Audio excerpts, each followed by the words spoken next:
So I had a really interesting conversation from a guy who worked for a kind of journalism company, like very, very big. And he worked as part of a finance department. And when I asked him about his work, because I was always so sure that I never wanted to do anything corporate, I never wanted to be stuck in an office. I just couldn't imagine how people could do that all day. And he was giving me the opposite kind of vibes. He was like, "Yeah, man, I love it." And when I asked him why, he's like, "Well, because I work in finance, I love maths." And I worked out exactly how much I actually contribute to this company.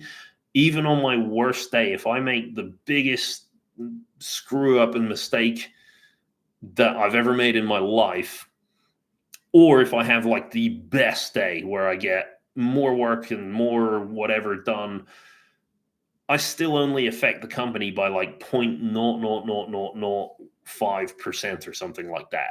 So I've worked out that actually it is totally fine for me to just come in and half-ass my day all day, every day, and literally nobody will care, because me doing a good job versus me doing a bad job really just doesn't make a difference in the grand scheme of things. So when I'm in work, I just let myself ride on easy streak.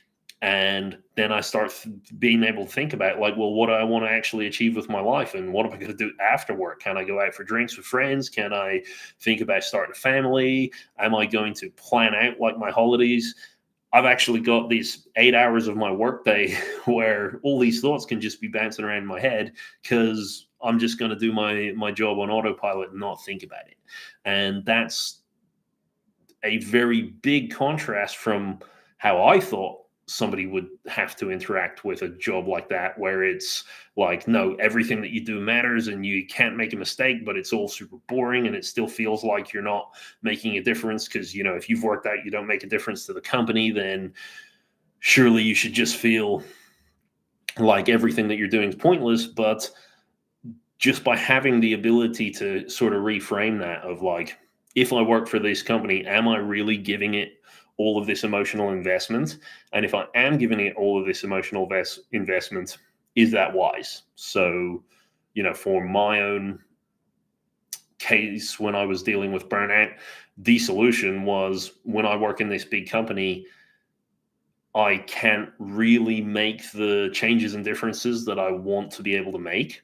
So then the next question was, well, do I even care? Like, can I just come and do the job without caring? And when I thought about it for long enough, the answer was no. Like, it's within an industry and a kind of career path that I really want to be able to, I don't know, develop, grow, put my own spin on it. And then I had to just have that conversation with myself of like, okay, well, this is not possible here. So if I'm going to stay here, then I just need to accept that. And I need to sort of reshift my focus and priorities of what I want from my career, and then think about what's next when it comes to just myself going out and achieving things.